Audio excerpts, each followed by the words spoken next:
Assalamu alaikum wa rahmatullahi wa barakatuhu. Welcome back once again. Alhamdulillah. La hawla wa la quwwata illa billah. La hawla wa la quwwata illa billah. La hawla wa la quwwata illa billah.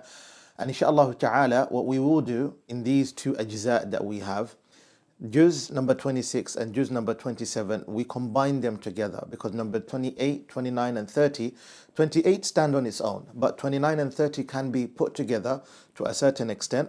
But if you look at juz number 26 and 27, you notice there are some commonalities in between which tie them all as one juz altogether. Because yes, you find that Allah subhanahu wa ta'ala speaks about himself majority of the times, lakin at the same time there are other people that are spoken about in the 26th juz, but mainly and majorly Allah focuses on his type of strength in the following juz, which is juz number 27. So rather than separating the two, it's best to put them together so we can understand inshaAllah ta'ala what's the actual message behind it bi'idhnillahi al-kareem. Now if you look properly, you end up realizing that in Surah Al-Ahqaf, Allah subhanahu wa ta'ala, he talks about a certain entity and he talks about a certain group of people. And also he talks about the man who will be in possession of their own abilities which will lead them to the right path. Now what does all this mean? Where does it all take us to? Now, when Allah subhanahu wa ta'ala was talking about وَوَصَّيْنَا الْإِنسَانَ بِوَالِدَيْهِ إِحْسَانًا حَمَلَتْهُ أُمُّهُ كُرْهًا وَوَضَعَتْهُ كُرْهًا وَحَمْلُهُ وَفِصَالُهُ 30 شهرا حتى إذا بلغ أشده وبلغ 40 سنة. Now, this is the main part. Allah subhanahu wa ta'ala, he granted us with faculties. We have the hearing, we have the sight, we have the heart. Mainly we can sense things. أليس كذلك? What you notice is that some of us, we end up using our faculties for reasons that are unjustifiable. And on top of that, for reasons which, if you are going to put them on a scale, you end up realizing they don't have enough weight to stand on the Day of Judgment as means to our Jannah and our success. Because majority of us, when we look at the word success, we determine success in today's day and age as worldly success rather than the hereafter success. We have been disconnected from the hereafter so much that we build for the world more than anything. And when you look at this verse, it's so profound to a level where Allah subhanahu wa ta'ala talks about a person that receives the sign and also the signals telling them that you've reached the age of 40 now. Are you in a position to say, Ya Allah, I am grateful to you for allowing me to live, and I've lived all these 40 years to serve you, like what Sulaiman alayhi salam said, but far and beyond, allow me to live to a level where I will be able to still worship you and please you, Ya Allah, and meet you while I have your pleasure and I have your acceptance, Ya Allah. But some people, you notice that they live, by the time they reach the age of 40, rather than turning away from the world and try to build for the hereafter, they still embrace the world and live for the world and do more for the world as if they are not going to depart it. And Allah subhanahu wa ta'ala teaches us a very special dua. With all the faculties that Allah has given us, with all of the senses that we have, they are not for anything else but one purpose: serving Allah and Allah alone. Qala Rabbi, and that man, when he reached the age of 40, Allah, if he blesses him, and also that person is a person of understanding, he would say, Rabbi awzi'ni an ashkurak. Please give me a portion and the ability to be grateful to you. Ni'mataka allati an'amta alayya. That I become grateful upon the blessings that you have provided me and the blessing that you have provided my parents as well at the same time. وَأَنْ أَعْمَلَ صَالِحًا تَرْضَاهُ. And I am capable of doing that which is of righteous deeds which you are pleased of and you be pleased by. وَأَصْلِحْ لِي فِي ذُرِّيَّتِي. And also for my progenies, Ya Allah, make them righteous, show them the right path. Allahumma arzuqhum as-salahiyah. That's what he would ask for. But in another verse that you notice, Sulaiman alayhi salam, if you add it on top of this, what does it mean? وَأَدْخِلْنَا بِرَحْمَتِكَ فِي عِبَادِكَ الصَّالِحِينَ. Sulaiman alayhi salam said, وَأَدْخِلْنِي ya Allah. And include me also, insert me in the group of your righteous servants as well, so that I can be in their company.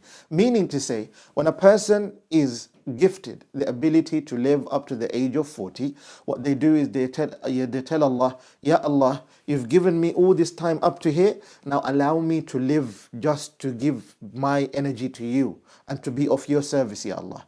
That's the person that has literally understood who is the ultimate powerful. Is it them or is it Allah subhanahu wa ta'ala? Now, if we talk about power in specific, you notice that there are powers which Allah subhanahu wa ta'ala has naturally made them to become the most powerful entities and also objects that live on earth. And from among the many things that we find if we look at entities, you notice that they are jinns. Allah subhanahu wa ta'ala created them. But there was something much more powerful than them. And that was them allowing themselves to use their faculties to listen to the Quran. And when they heard the Quran, وَإِذْ صَرَفْنَا إِلَيْكَ نَفَرًا مِنَ الْجِنِّ يَسْتَمِعُونَ الْقُرْآنِ, we sent a group of the jinn kind. While you were reciting Quran, they were passing by, and guess what happened? They would say, قَالُوا أَنصِتُوا. Now they used their faculties to understand what is this all about. But when the matter was settled and they were able to understand, they left, and what did they say? They went to their people and they delivered that which they heard. Ya qawmana, inna sami'na kitaban unzila min ba'di Musa, a book that has been revealed after Musa alayhi salam, musaddiqan lima bayna yadayh, yahdi ila al-haqqi wa ila tariqin mustaqim. That which it has in between it is of the truth, and it only guides to the righteous and steadfast path. Ya qawmana, ajibu da'i Allah. Now there is something that you learn from what the jinns did, and we're going to talk about this in the following juz because you can tie them together. But further down the line in Surah Muhammad and also Surah Al-Fath was quite amazing. Allah subhanahu wa ta'ala talks about hypocrites.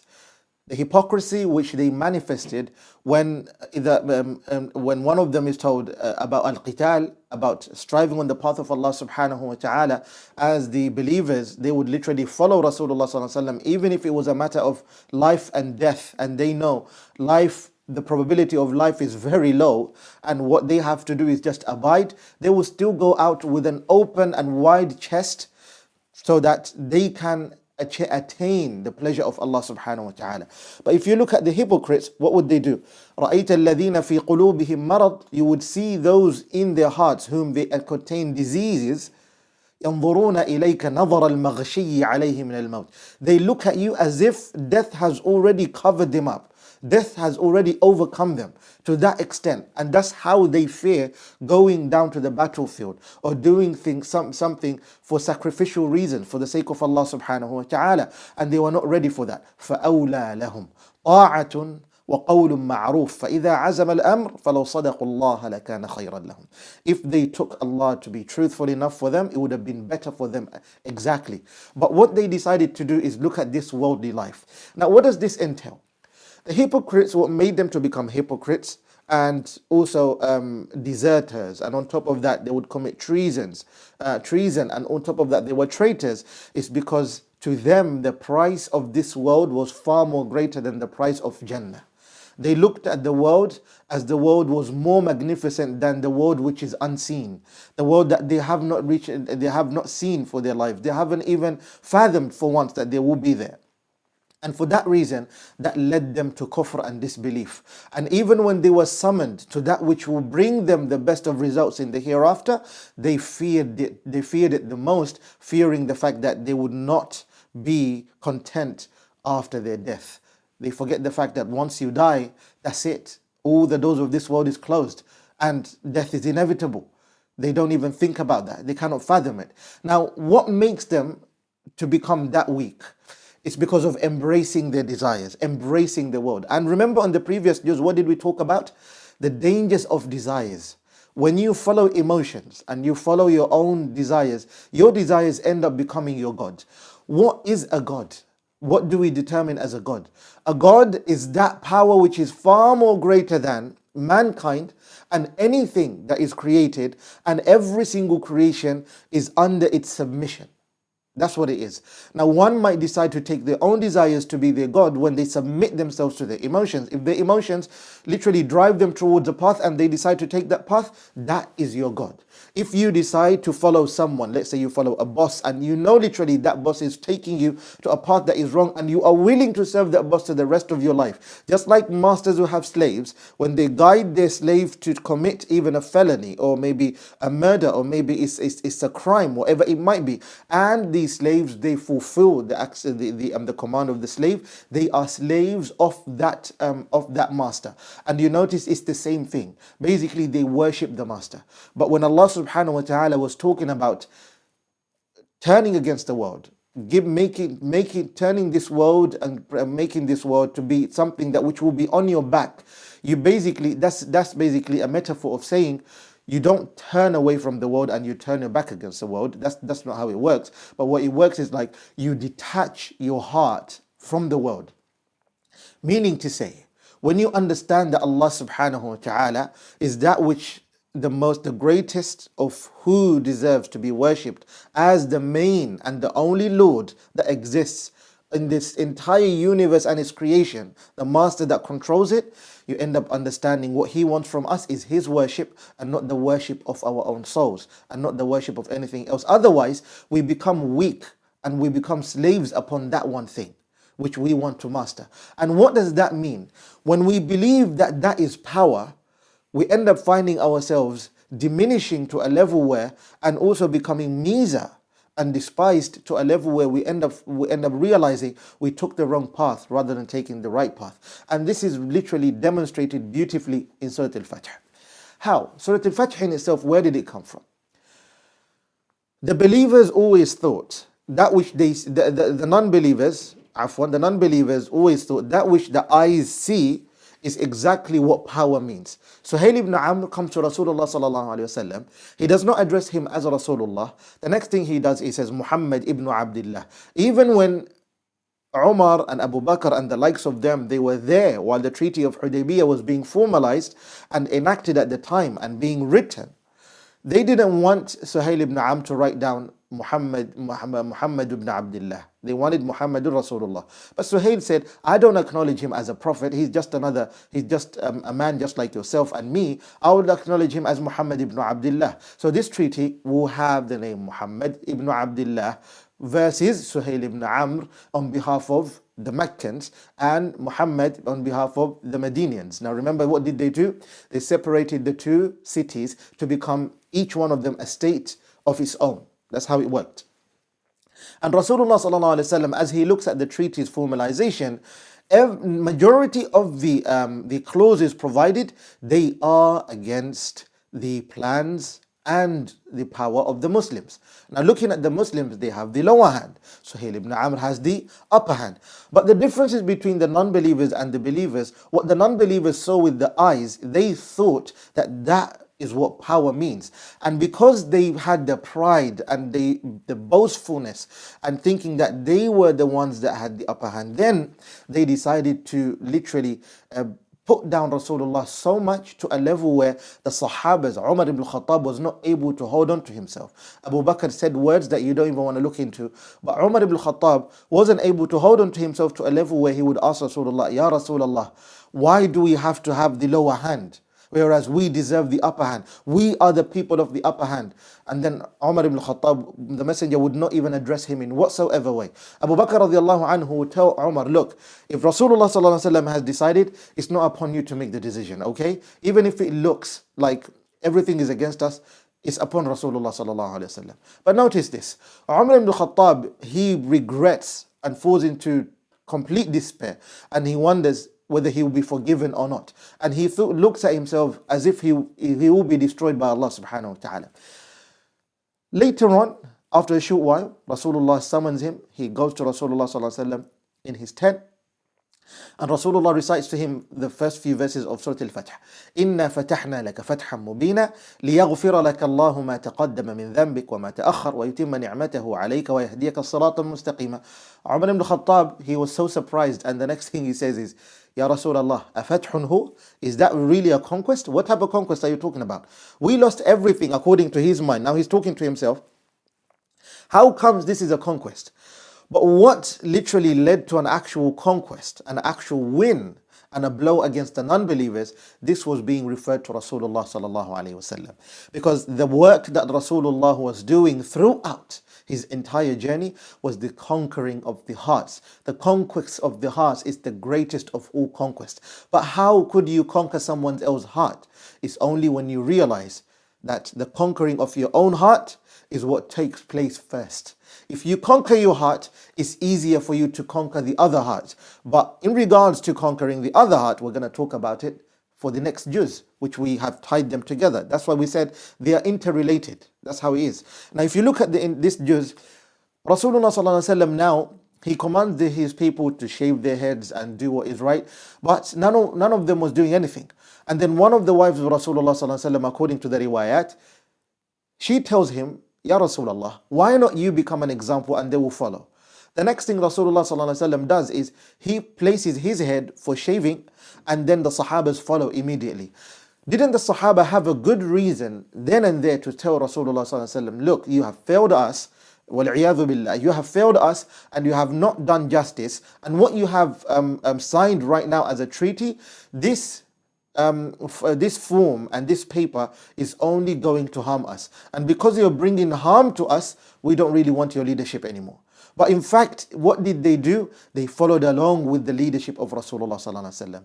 And Rasulullah received from Allah, look, the job that I wanted you to do was not conquering Mecca, nor was it conquering Medina, but it was making these people understand that it's not about the world that they serve, like Suhail ibn Amr and the likes of him, but in fact, it's serving Allah. And you, Ya Rasulullah, are the ambassador of Allah subhanahu wa ta'ala, and they were able to submit to that. That is what conquest meant. And if you look at the surahs, you notice that Allah subhanahu wa ta'ala later on in Surah Al-Hujurat, and also after that in Surah Qaf, which Surah Qaf literally merges beautifully with the next juz number 27. Surah Al-Hujurat, Allah talks about the strengths which if one holds on to them, then that is ultimate power. And what is it among the many of those? Those who literally have adab with Rasulullah sallallahu alaihi wasallam. They deal with Rasulullah with the best of behaviors and ethics, with morals. Those who do that, they are the ones that understand the position of Rasulullah, and their hearts are wide enough to a level where they understand Allah, who He is. Because by obeying Rasulullah is the obedience of Allah provided. That's how it works. On top of that, Allah provides that not everyone would understand that ultimate power is through unity. And unity is not found if people do not have the unification of the heart. The solidarity of the heart is far more important than any other thing that anyone requires. Hence you find that people might argue in the same household. People might have different stances and views in the same household. Different people might have different opinions. And at the same time, you might think that they are having a severe problem between them, and someone might even go on top of the other one. But what you notice is this: regardless of their differences, regardless of their arguments, regardless of their disagreements, but as long as the hearts are united, nothing comes in between them. That is ultimate power. Why? Because it's the ultimate love required. When you have true love for a person, and you also understand the actual purpose and message required, and also the reason why we are brought to this earth, because the greatest of all love that one could have in unity is the unity of faith and bond. Because what makes people unite with one another, what is it? Remember what we talked about in the previous juz. Allah subhanahu wa ta'ala talks about people that they follow their desires to be their Lord. And one of the greatest issues that we have today is liberalism. And what He has done, He has separated us as an ummah. And how has it separated us? He has separated us into sectors to a level where, because one has a different opinion, you will look down upon that person and say that person has took the wrong path and I'm not going to follow them. I'll deviate away from them, and even show them that you are wrong and I am right and I have the upper hand. You don't. And you are willing to sever that tie, which Allah subhanahu wa ta'ala has literally emphasized upon doing what? Keeping the ties intact as much as they could be. And on top of that, after that, then immediately look at the magnificence of these Ajzā. In Surah Al-Hujurat, Allah says, إِنَّمَا الْمُؤْمِنُونَ إِخْوَةٌ. The strength of the believers only comes when they understand that they are brothers. And if they understand that they are brothers, then unity happens to take place. And unity would not do so if the hearts are not aligned, if the hearts are not connected. But the hearts cannot be connected if each one of them think that they are superior than the other. Because in the previous surah, Allah addressed an issue, and that is the issue of tribalism. إذ جعل الذين كفروا في قلوبهم الحمية حمية الجاهلية. And consider the case of the non-believers who literally, those who rejected, they placed their tribalism to be at the forefront rather than the command of Allah subhanahu wa ta'ala. And why would they do this? It's because their hearts feel we are more deserving than other ones. Regardless of them, rather than them looking at the command of Allah subhanahu wa ta'ala, and that Allah subhanahu wa ta'ala is the one that deserves ultimate worship, they decided to follow that which their hearts want. If you look at Surah Al-Jathiyah and Surah Al-Fath, you see the link here. Now they misunderstood what actual power meant. And when they held on to tribalism and sectarianism as well, when they held on to this, what happened next? They severed ties, they harmed one another, they spilled blood, and they thought that we were the strongest, like the Aus and Khazraj. Every single day, what did they do? They murdered one another. They spilled blood. And perhaps of recording of this, you notice that this is brought because of lack of understanding and allowing the heart to become the leader. If you look at Sudan today, you have the Naibul Rais, maybe the Naibul Qaid, Naibul Qaid al-Jaysh, and then you have the Qaid al-Jaysh itself. Where does that come from? Whereas these people are from one place, and also at the same time they are at the same rank, and they decide to just differ, and they're fighting one another. Where does it come from?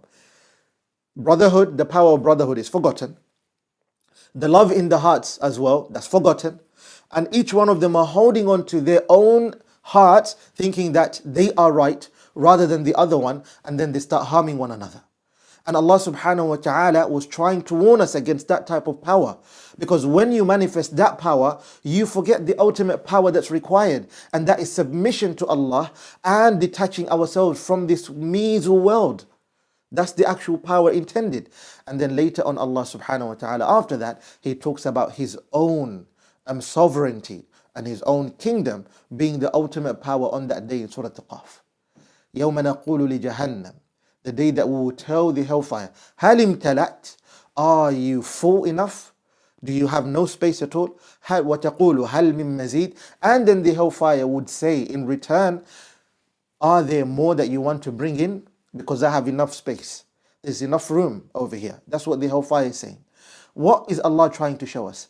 Allah is trying to show us even after that. نَحْنُ أَعْلَمُ, we are the most knowledgeable and we understand even more. بِمَا يَقُولُونَ, with that which they are saying of the non-believers. وَمَا أَنْتَ عَلَيْهِمْ بِجَبَّارٍ, and you are not really a jabbar to them. Bear that in mind. فَذَكِّرْ, all you have to do is just remind bil-Qur'an, of this Qur'an, man yakhafu wa'id, the one who fears the promise of Allah subhanahu wa ta'ala is the one that will submit to Allah and know that I will ultimately return to Allah, and as long as I will return to Allah and that will be my main place that I will be, then all I have to do is submit to Allah, detach myself from this meaningful desires of trying to show I am the most powerful man, I have more wealth, who are you? Trying to despise the other and also diminish the other's integrity, and at the same time look down upon others and frown upon the other, your brother or sister, just because you feel you are more deserving as you have more wealth or more status or more power, or maybe your tribe is the best or where you come from is better, rather than ignoring those desires and following what Allah subhanahu wa ta'ala wants. That's the whole purpose. Now, how does this juz tie together with the following juz? How it ties together is that, how do you conquer the hearts? Remember when we talked about, look at what the jinns did, and also Rasulullah sallallahu alaihi wasallam's glad tidings that he received from Allah in Surah Al-Fatih. And then you look at the following juz. The following juz, majority of it is Allah providing us the methodology of delivering da'wah. Basically, delivering the message of Allah subhanahu wa ta'ala has a methodology. What is the methodology that man has to follow? And how do they literally follow on those footsteps? You notice that in this juz, Allah, when He started in Surah Qaf, one of the methodologies He used is to remind us of His sovereignty and His kingdom and what is prepared for us in the hereafter. And for those who will deny, how would Allah deal with them, of the unbelievers of Mecca? That's what Allah was providing over here. But in Surah Al-Dhariyat, Allah subhanahu wa ta'ala talks about severe winds, and on top of that He talks about how the believers are submitting to Allah subhanahu wa ta'ala and how much in submission they are due to their understanding of the ultimate strength of Allah, as He opened the surah. But then after that, Allah provides a good method, an example. He mentions to us about Ibrahim, Musa, Qawm Ad, Qawm Thamud on top of that. Why would He do that? In a very summarized manner, He decides to do that so that we understand every time we are reminded the following thing. Don't you remember that Allah, He punished this so and so? Basically an admonishment. And on top of that, Allah is reprimanding with these words the heart, basically. He's not reprimanding someone physically, but reprimanding the heart. And also punishing the heart with harsh words, showing them, Ya Allah, showing them, Ya Abdullah, O slave of Allah. If you want to fall into this, and you're feeling that you are the one, that you are the most strong and you are the most powerful, then how about those entities that we blessed them with power, blessed them with wealth, we gave them everything, and we destroyed them, we did away with them? Do you still want to fall in the same footstep and the same path as them? Do you want to fall into the same disaster as them? Whereas remember this, we built the heavens with our own hands, and we laid the earth and made it as a bed for you. But you don't understand that. Imagine a parent, one child makes a mistake and the other one wants to fall into the same mistake, same blunder, same position as the other child, whereas the other child has already received its verdict, or his or her verdict, and on top of that they understand the results of doing such an act. Because they wouldn't like what happens next. They will be grounded, their phones will be taken away, and perhaps they will not have the things that which they wanted. They will not be able to play games, and far more than that. There are many ways of disciplining a child. When the other child, now you talk to them, you tell them, look at your brother or your sister. Look, guess what happened to them? You see what happened to them? And you want that to happen to you as well? I am taking care of you, I am providing you everything, not because it's not my duty, it's my duty, but on top of that, what you need to realize is this fact. You have to follow the right thing. You don't just follow what you want to follow. That is wrong. Especially when you know, for example, they're not praying, or maybe they're becoming disobedient, or they're becoming disrespectful. They have to learn what respect means. They have to be obedient to Allah subhanahu wa ta'ala, because that's the main purpose. And that's what we have to make it as our main priority to fulfill as a requirement. And when you find that child doing that, what do you end up realizing? You end up realizing they start contemplating. Oh, this is my father, or this is my mother, or this is my guardian. They're beating some sense in my mind, in other common word that we use.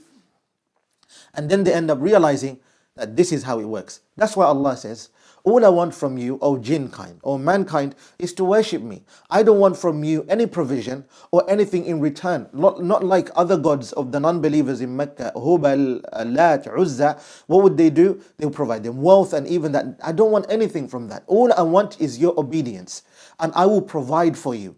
It's not your work. وَأْمُرْ أَهْلَكَ بِالصَّلَاةِ وَاصْطَبِرْ عَلَيْهَا لَا نَسْأَلُكَ رِزْقًا نَحْنُ نَرْزُقُكَ. Command your people, O Muhammad, of salah. And be patient on that. Hold on to it. Salah is what you want the most. We're not going to ask you of provision. In fact, we are going to provide for you. وَالْعَاقِبَةُ لِلتَّقْوَى. But the best of results are for those who are conscious of Allah subhanahu wa ta'ala. Far and beyond, if you look at that ayah and what Allah is providing over here, there are similarities. Now that's one method. And then another method Allah subhanahu wa ta'ala uses as an example, and now He talks to His people with latafah, with hilm, and also anat and love at the same time, with mahabbah, and He talks to them in a very calming manner. Am khuliqu min ghayri shay'in am humul khaliqun. Were you created from nothing? Or Allah subhanahu wa ta'ala is the one that created you? Or who is the one that created? Think about it. You have to contemplate. Look at the reality of the universe, O mankind. What about you? Now you notice, in long story short, you notice that in these verses and in these surahs, Allah provides examples upon examples upon examples of how you can summon someone towards the word of Allah subhanahu wa ta'ala. If you look at Surah Al-Qamar, it's somewhere similar to that of Surah Al-Dhariyat. If you look at Surah Al-Rahman, it's somewhat similar to that of Surah Al-Tur.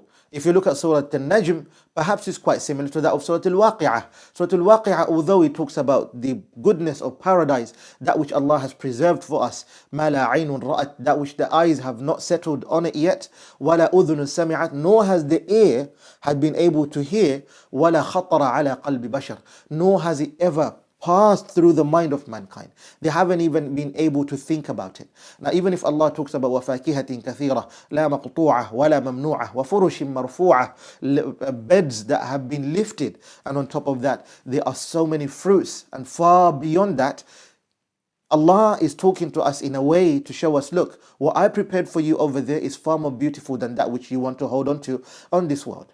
So what you need to realize is this fact. Let go of this, there's that which is better there. But for you, in order to receive that, you have to be strong enough to hold on to your heart and control it. That's what Allah subhanahu wa ta'ala is talking about. And Surah Al-Hadid does the same thing. But if we summarize in short, what do you notice? The jinns, what they did is that with Rasulullah sallallahu alaihi wasallam also, they first of all dealt with their own selves. What did they do first? They looked at their hearts. What are the diseases that they contain inside? They dealt with the diseases, did away with them, cleansed their hearts, and faced Allah subhanahu wa ta'ala, sought strength from Allah in order to deliver the message and pass it down to the rest of their nations and their progenies and also generations to come. And once they were able to conquer their hearts, and that's the most powerful thing one can ever have, the next thing they did is that they tried to conquer other hearts. Conquering the other is not by conquering them with the sword, or conquering them with bombing, or conquering them with your might, and also all of the blessings that Allah has given you, but it's conquering the heart of that person by making them draw close to Allah. When Rasulullah ﷺ received the revelation of Surah Al-Fatih, it was because the Sahabas, they abide by the laws of Allah subhanahu wa ta'ala, and they still followed Rasulullah ﷺ.